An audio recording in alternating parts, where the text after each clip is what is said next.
I typically keep my personal life to myself, but I feel compelled to share something that's been weighing heavily on me.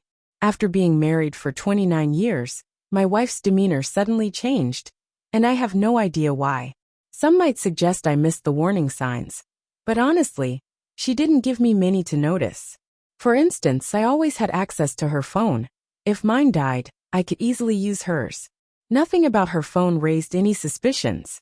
Most of the time, any incoming messages would pop up on the screen for me to see. She had everything she wanted. I run a successful air conditioning business here in Mon, Georgia, and I've been doing it for over 22 years. If she wanted something, I would get it for her without question. She worked as a hairdresser, a job she'd had for as long as I'd known her. We didn't meet in high school or college, but our bond had always been strong, or so I thought.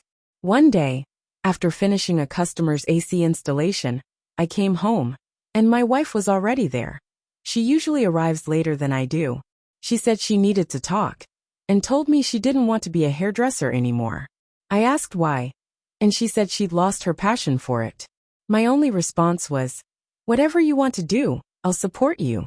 Then she told me that a friend of hers had mentioned there was a receptionist opening at a dental office, and she wanted to apply for it. We'd always talked about everything, until suddenly we didn't.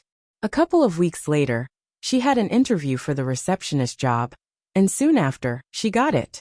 They started her at $17 an hour, which wasn't much, but she seemed to enjoy the stability it offered.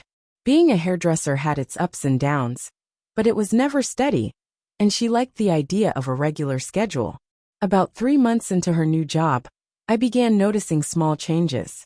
She was coming home 20 to 30 minutes later than usual. I didn't say anything at first.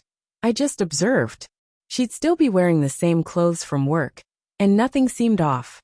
Then one night, we were watching a movie, and her phone rang. She told me she was going outside to take the call. That struck me as odd, and I followed her outside. I asked what was going on, but she couldn't give me a straight answer. At that point, I took the phone from her and said, "Hello." The person on the other end immediately hung up. We got into a huge argument after that. She insisted it was her friend on the phone, someone who'd helped her get the job, and that they were discussing a dental patient. She said they wanted to keep it private. I asked her, if it was really her friend, why did they hang up? I called the number back, and sure enough, it was her friend's phone. But her friend didn't answer. We never finished the movie that night. We went to bed angry for the first time in almost 30 years. For the next 7 days, my wife wouldn't touch me, wouldn't kiss me, nothing. I didn't push the issue either, but I had never seen this side of her before. Then, on a Friday afternoon, she texted me saying she was going to happy hour with her friend after work. This was a huge red flag. She's never been much of a drinker, and I'd never known her to do happy hour. 2 hours went by, and I still hadn't responded. At 6 p.m., she sent another text asking, "Have you gotten my message?" I didn't answer. Then she called, asking if everything was okay. I told her I wasn't okay, but I hung up after that, telling her to enjoy herself. To her credit, she came home by 11:30 that night. But then the following Thursday she did it again. This time she didn't come home at all. I didn't completely lose control, but I was definitely worried. I called her over and over, but she never answered. I didn't go out looking for her, but I couldn't stop thinking about where she might be. Something felt off, and I couldn't shake the feeling that something was wrong. By 9 a.m. the next morning, she still hadn't come home. I hadn't called her. Instead, I contacted one of my employees to let them know I'd be a little late to the office. We had 3 AC installations lined up for the day, so I couldn't afford to be late. But I couldn't shake the feeling that something was off, so I made the decision to drive by her workplace. When I got there, I saw her car parked outside, and through the window, I could clearly see she was inside at work. Keep in mind, she hadn't called or texted me since the previous night. I was a wreck as I drove to work, but I knew I had to keep my composure. I couldn't lose control, not now. As the day went on, I finally received a text from her. It was short, "I'm sorry."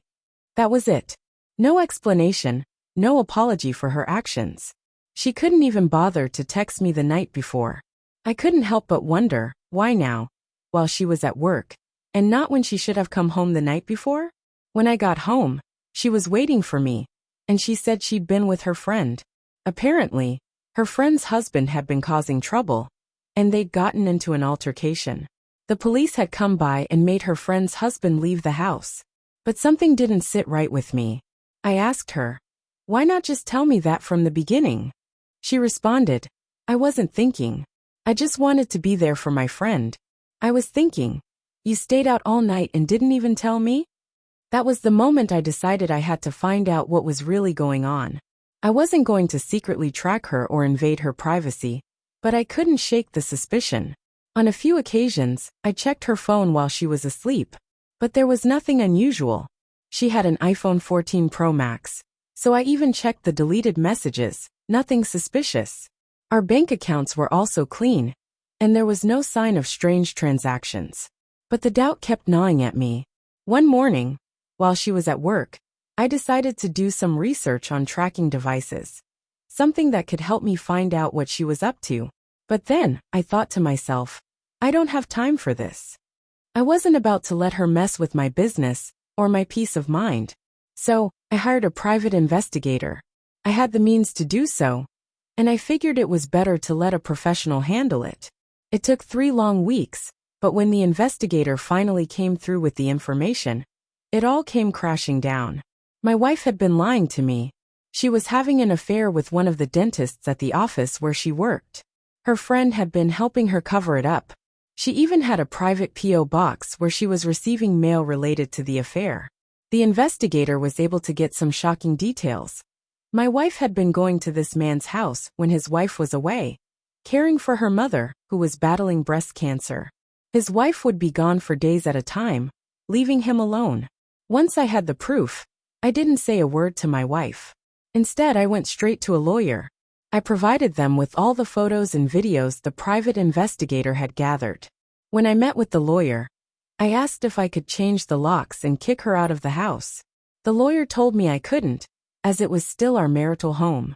So I filed for divorce the very same day. I wanted to have her served at her workplace, and 7 agonizing weeks later, I finally got the call that the divorce papers had been delivered.